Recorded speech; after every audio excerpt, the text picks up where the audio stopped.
Today, when I got off from work, I got on the internet and continued examining people's reaction to President Obama winning the Nobel Peace Prize.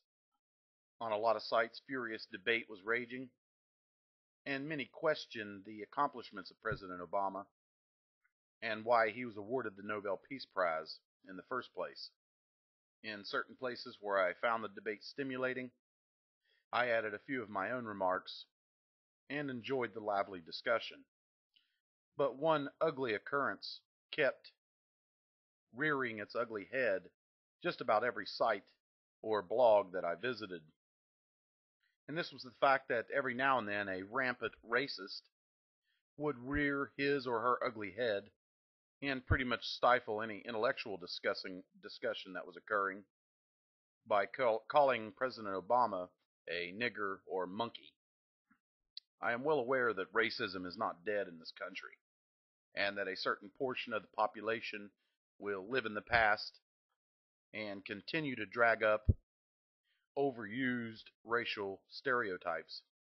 And I'm not referring to comments that generally question the effect of Obama's race has on his administration or how he is viewed in the public, but vicious, slanderous racism that was so appalling that I can't even mention it.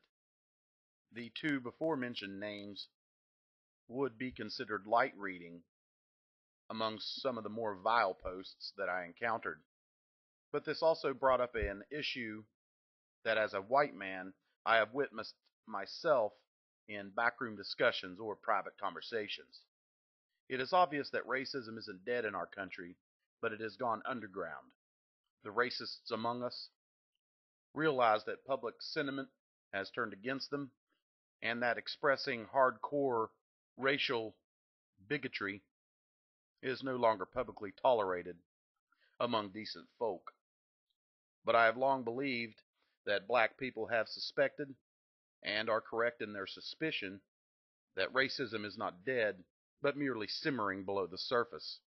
Whether it be a black joke told among white friends, or some offhanded racist remark made among those you feel safe enough to express such disgusting views. I can tell you, my friends, racism is alive and well in America.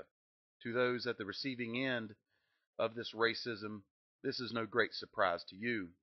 But so often I see in the media and among those who deem to classify racism as a dead issue, you need not dig too deeply or search very hard to find out it is alive, it is well, and it is thriving. It's obvious when I go around the internet and see these views posted in the privacy and obscurity offered by the internet that racism is not dead, but merely hiding among us. If you have any comments on this subject, you know where to post them.